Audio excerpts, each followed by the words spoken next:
Bel Air, Ohio, en Estados Unidos, es uno de estos lugares donde las casas están alineadas de una manera tan perfecta, tan parecida a una foto postal. Un lugar tranquilo donde los vecinos conocen los nombres de todos. Pero en 2017, un suceso acabó con la paz de este lugar. Un secreto oculto durante muchos años y una traición que terminó en tragedia.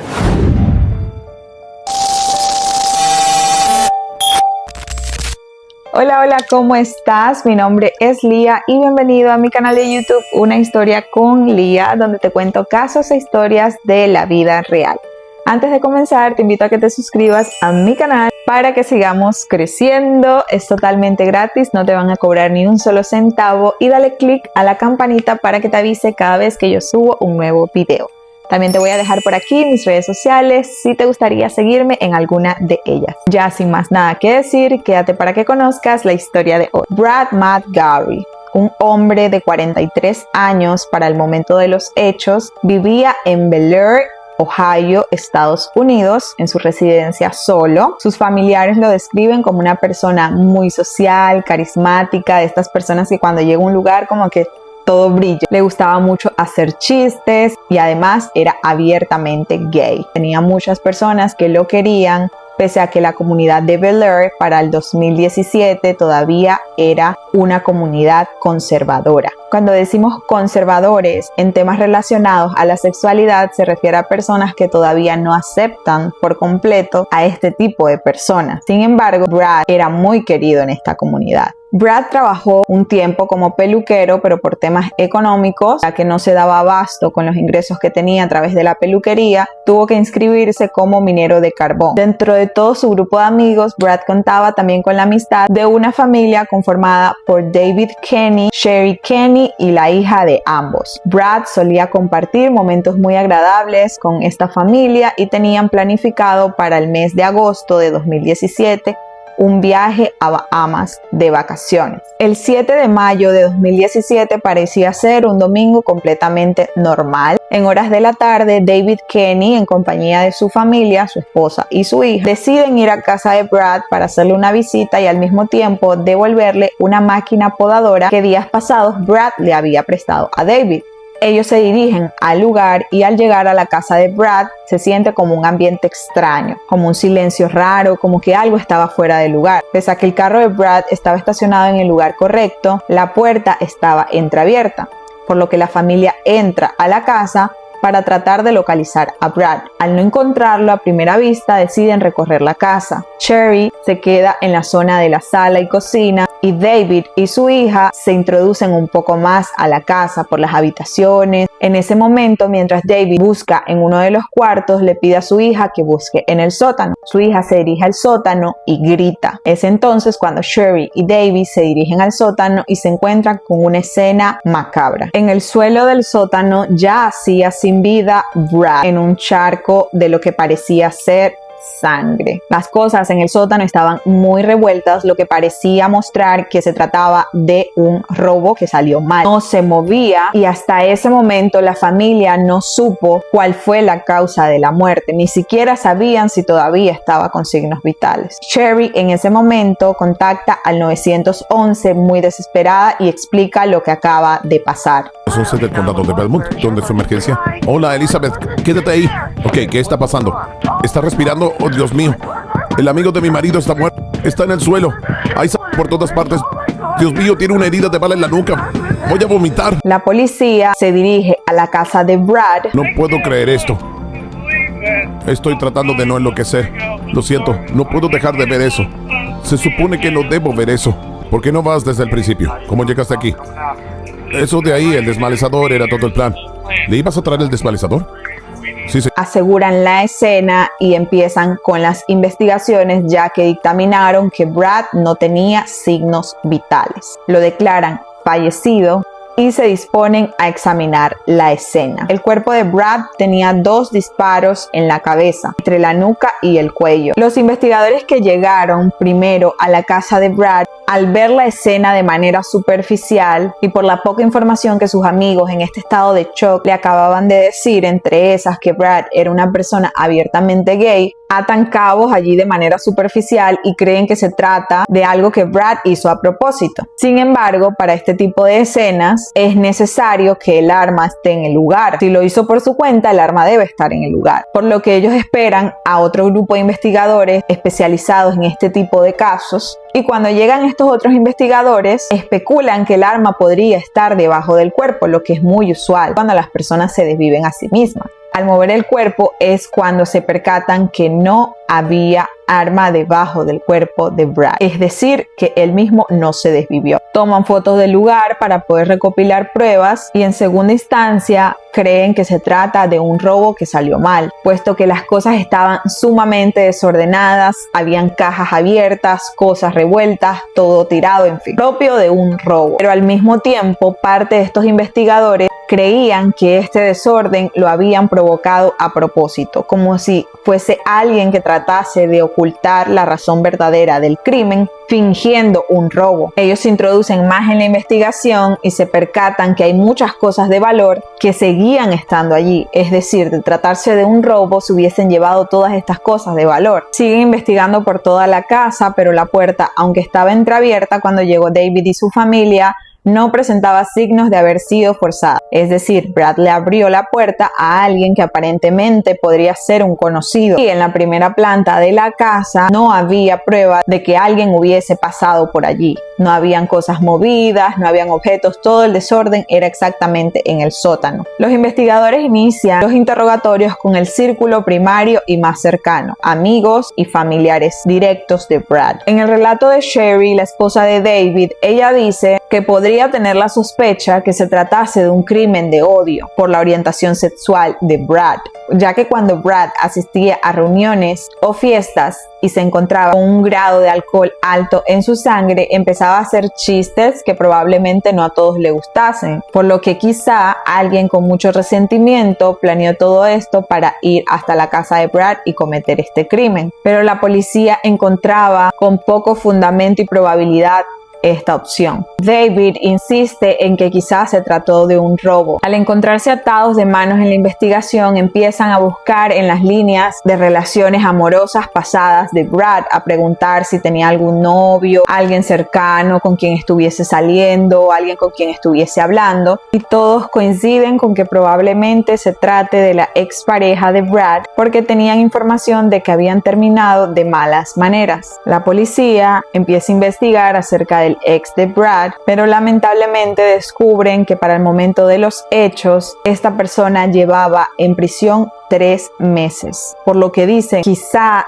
físicamente y directamente no pudo haberlo hecho él, sin embargo no lo descartaron de haber formado parte del crimen. Quizá mandó a alguien desde prisión a que lo hiciera, quizá guardaba mucho resentimiento, entre otras cosas. Ya sin tener más pistas para dónde seguir, la policía empieza a buscar en el teléfono de Brad a ver si encontraba señales de algo. Encuentran mensajes que se intercambiaban con un contacto llamado DJ, con conversaciones amorosas muy cercanas, por lo que se entiende que tenía actualmente una relación con esta persona. Hablan con David y hablan con su esposa y todos coinciden en que no tienen información acerca de esta nueva pareja de Brad. Sin embargo, familiares cercanos de Brad sí mencionan a esta nueva pareja. Específicamente, el primo dice que la última vez que vieron a Brad, él y su hermana fue en una cena días antes de los hechos. Brad dijo que tenía que irse a casa porque estaba esperando una visita, que iba a tomar una siesta con esta persona.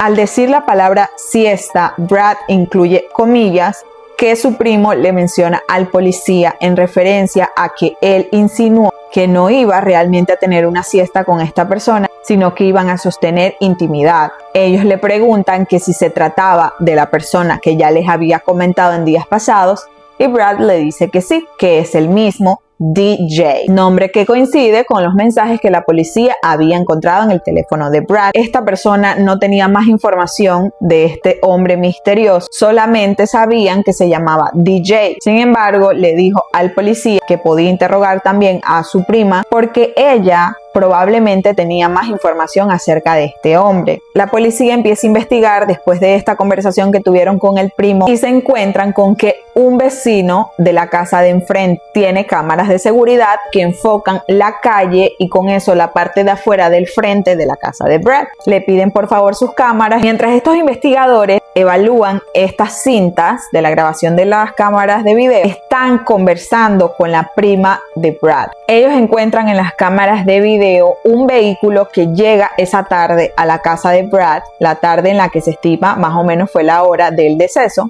Tarda allí aproximadamente 45 minutos, se devuelve, a la hora aproximadamente llega una camioneta que pertenecía a David Kinney. Ellos entienden que ese fue el momento en que David Kinney llegó junto con su esposa y su hija. Siguen el interrogatorio con la prima y otro cuerpo de investigadores de tecnología y todo esto tratan de reunir información con relación a los amigos cercanos de Brad y qué vehículos conducían cada uno, y encuentran la sorpresa que el vehículo de la esposa de David Kinney fue el vehículo que horas antes de que llegara el vehículo de David Kinney había estado en la casa de Brad por 45 minutos. Es así como la policía cita en la comisaría a la otra prima de Brad para solicitarle información y ella comenta exactamente lo mismo que dijo el otro primo, que esa noche estaban comiendo con Brad, que fue días antes de los sucesos, y que Brad, entre comillas, dijo: me voy porque debo irme a tomar una siesta con un amigo. Ellos le preguntan que si se trata de DJ y le dice que sí. Hizo un comentario como este tipo DJ iba a venir. La intención de Brad era que fuera romántico, una broma sobre echarse una siesta. Y no era echarse una siesta, estaba insinuando que estaban teniendo relaciones. Y la policía le dice: ¿tú sabes quién es DJ? Ella le dice que en ese momento no recuerda el nombre, pero añade otros detalles como que Brad le había dicho en otras oportunidades que DJ y él sostenían una relación en secreto. Siéntate para lo que te voy a decir. Brad también menciona que DJ es un hombre casado y con familia, que lleva de relación con él muchísimos años a escondidas de su esposa y que fingen tener una amistad. Pensé que él estaba casado. ¿Quién te lo dijo? Brad. Brad te lo dijo. Si ella, siendo la esposa, no sabía de eso todo este tiempo. Ellos han estado haciendo esto por años. La policía, obviamente, la única persona en estas condiciones señaladas por la prima en la que piensan que es cercana a Brad es David Kinney, y le preguntan, así como por casualidad, a la prima, por casualidad, ¿no se tratará de algún David Kinney? Y la prima dice: bingo, sí, por cierto, es David Kinney. Supongo que lo llaman DJ o David Kinney. ¿En serio? Sí, es el único tipo. ¿Cómo lo sabes? Porque es el único tipo del que me ha hablado. Es el tipo, es él. Oh my God. Después que la prima de Brad les confiesa esto a la policía, ellos se van nuevamente al video que habían encontrado de los vehículos que habían llegado a la casa de Brad, en este caso el vehículo de la esposa de David, y hacen zoom muchas veces para tratar de determinar por lo menos la figura que conducía este vehículo, para tratar de entender si de pronto se trató de un crimen cometido por la esposa de David al descubrir esta relación secreta, ya que el vehículo era de ella. Sin embargo, en la imagen se puede notar una figura muy grande que coincide más con el aspecto físico de David que el de su esposa, quien era de una contextura un poco más gruesa pero más baja que David. En conclusión, la policía determina que David Kinney condujo en el vehículo de su esposa hasta la casa de Brad. Estuvo allí aproximadamente 45 minutos, se devolvió a su casa y una hora después llega en su vehículo junto con su esposa y su hija, donde encuentran la escena del crimen y bueno, todo lo que ustedes saben. Y esto es un balde de agua que lógicamente le cae al policía del cielo y dice: ¿qué está pasando aquí?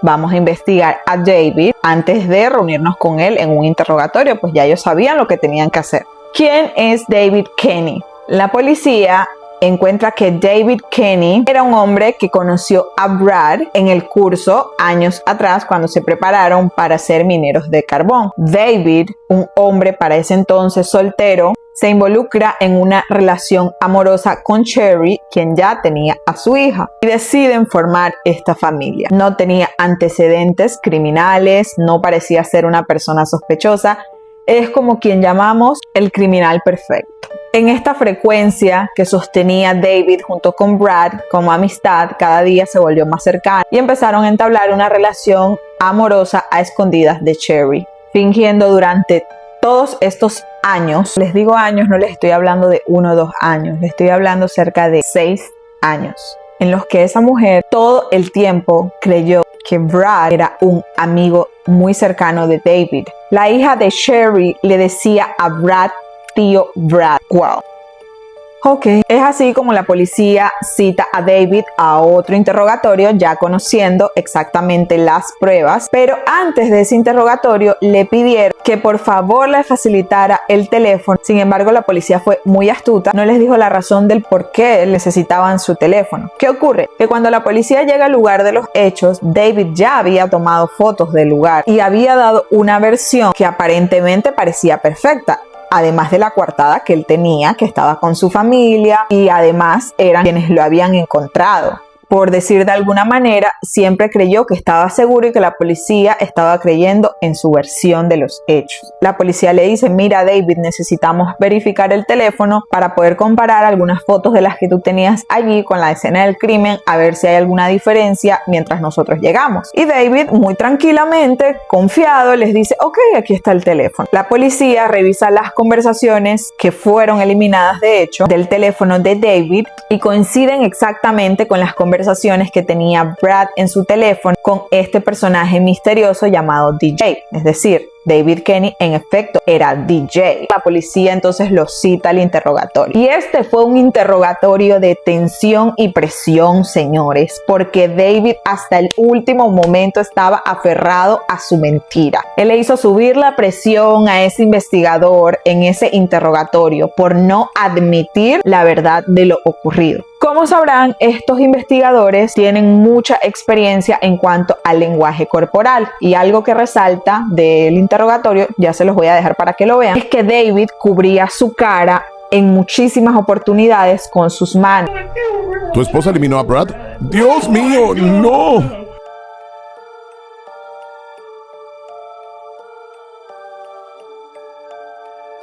Y esto en lenguaje corporal criminal delata mucho a una persona que está involucrada directamente con el crimen, porque inconscientemente quiere tapar su rostro para no ser descubierto. Cuando la policía enfrenta a David con las pruebas, le dice que encuentran en su teléfono conversaciones que habían sido borradas. Él dice que sí, que no hay nada fuera de lo normal. Y la policía lo enfrenta como quien dice, no ofendas mi inteligencia, que ahí se ve claramente en esas conversaciones que tienen una relación secreta. ¿Qué tan cercanos eran Brad y tú? ¿Muy unidos? ¿Qué tan cercanos eran? Muy unidos. Define muy. Mejor amigo. Vamos. Sí, señora, entiendo. Trae todos los dispositivos. Sí, señor, entiendo. Todo el teléfono, incluso las cosas que borraste. Sí, señor, entiendo. Escucha. Algunos mensajes de texto también. Sí, señor, entiendo. Suena como si tú y Brad fueran novios. Diablos, no, señor. No éramos novios. ¿Qué no llamas a la policía? ¿Por qué hiciste esta elaborada historia? ¿Por qué pusiste a tu propia hija en un sótano con ese cuerpo? Es allí cuando David se quiebra, y digo se quiebra porque es uno de estos quiebres en los que tú todavía pretendes seguir manipulando la situación. Por lo que David, ya viéndose atrapado, cambia su versión de los hechos en algunas 7 veces. Una de las versiones más impactantes fue cuando dijo que sí, que en efecto él tenía una relación secreta con Brad, que eran pareja, eran amantes hacía más de 6 o 7 años y que en algún momento él ya no quiso continuar con esta relación, pero Brad lo seguía presionando e incluso lo amenazaba con destruir su matrimonio diciéndole a Sherry las cosas que ellos habían hecho. Brad y David por esta razón tenían muchas discusiones seguidos para los últimos días antes de los hechos. A tu mujer ya la has jodido bastante, sabes que me amas, tienes que dejar a tu mujer, quieres estar conmigo, y le dije que no. Dice David que él fue a la casa de Brad para conversar acerca de esta situación, donde Brad lo enfrenta y le dice, ¿sabes qué? Hasta aquí porque le voy a decir a tu esposa lo que está pasando entre nosotros si tú no la dejas para tal fecha. En lo que los ánimos se caldean un poco, ambos empiezan a sublevarse, a gritarse, la discusión se altera y Brad saca un arma de su propiedad. David Kenny dice que en defensa empieza a forcejear el arma con Brad. Mano, como haciéndome señas, ¿sabes lo que quiero decir? Diciéndome, Estás jodido, estoy cansado de ti, no puedo creer que jodieras mis emociones tanto tiempo solo para luego dejarme. No paraba de decirme, no puedo creer que me hagas esto, no puedo creer que me hicieras esto. ¿Y qué pasó? Siguió agitándola hacia mí, así que lo agarré. Muy bien. ¿Qué pasó después de que lo agarraste? Lo empujé. Ok. Entonces, ¿qué pasó? Le disparé. Lógicamente, esta versión que estaba dando David no coincidía con los hechos, porque si recordamos, Brad tenía 2 disparos. Y según la versión de David, el arma se disparó en una sola oportunidad. O sea, a veces yo creo que tienen que planificar bien qué es lo que van a decir, pero bueno, hay que considerar también la tensión y que él bajo ninguna circunstancia sospechaba que ya la policía tenía toda esta información y lo iban a enfrentar directamente. También David dice que el arma la estaban forcejeando. Si yo estoy forcejeando el arma con alguien, estamos ambos de frente, entonces explícame por qué los 2 disparos que tiene Brad son entre el cuello y la nuca. Es decir, por el examen de la autopsia se determinó que los disparos a Brad se hicieron cuando él se encontraba de espaldas, por lo que la policía entiende que Brad no estaba prevenido, es decir, no estaban en medio de una discusión. Lo último que tú vas a hacer en medio de una pelea es darle la espalda a tu oponente. Tampoco encontraron pruebas de que en efecto el arma fuera pertenencia de Brad.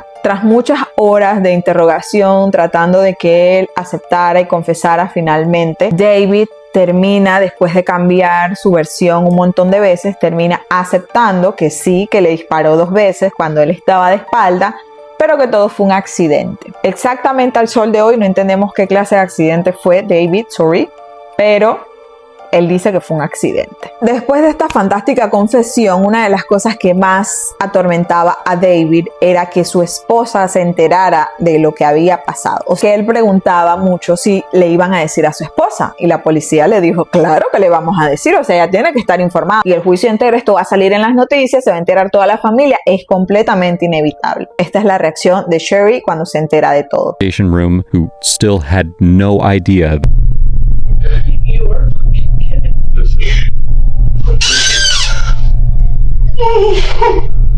didn't even look at you. He came at me with that gun, okay? He came at me with that gun because he wants me to leave you guys. I told him that he come at me with that gun. I was no. Sherry, I was fucking scared. I didn't know what to do. I was scared. I didn't know what to do. I never had to fear, but he's full breath. This was a long time ago. This was a long time ago. What the fuck am I supposed to do? What the fuck am I supposed to live to my life now? What are our kids gonna think? Considerando todas estas pruebas, lo del vehículo, cómo él fue y volvió en el otro carro, tratando de que su hija fuese quien encontrara el cuerpo y su esposa fuese quien llamara a la policía. Este tipo es una locura. Planificó premeditadamente todo este suceso con la única intención de deshacerse de Brad, porque ya no encontraba otra razón para seguir ocultándole a su esposa su relación extramatrimonial. David, por su parte, se declara inocente porque él sigue insistiendo en que se trató de un accidente, por lo que va a juicio, donde con un jurado pueden determinar si es culpable o no culpable. En el 2018, un jurado encontró a David Kenny culpable de homicidio en primer grado agravado. Fue condenado a cadena perpetua sin posibilidad de libertad condicional. Sin hablar, lógicamente, de su esposa, quien tramitó inmediatamente un divorcio por las causas. No se contactan con él, lógicamente. Un caso que estremeció totalmente a la comunidad de Bel Air en Ohio. Yo por mi parte creo, como siempre les digo, puede ser una opinión totalmente equivocada, pero más allá del suceso y de Brad como víctima, me perturba mucho que engañaran de esta manera tan cruel ambos a su esposa. Con esto no quiero decir que por eso Brad merecía la muerte, por supuesto que no, pero sí me deja un sinsabor el hecho de que hicieran esto con Sherry. Ahora déjame saber tú en los comentarios qué piensas, si te gusta este tipo de casos, si conoces algún caso similar, si hay información que tú conoces yo no he mencionado por aquí, o déjame también cualquier caso del que te gustaría que hable en este canal. Mi nombre es Lía, te invito a que te suscribas, por acá te voy a dejar mis redes sociales por si quieres seguirme por allá y nos vemos hasta la próxima. Chao, chao.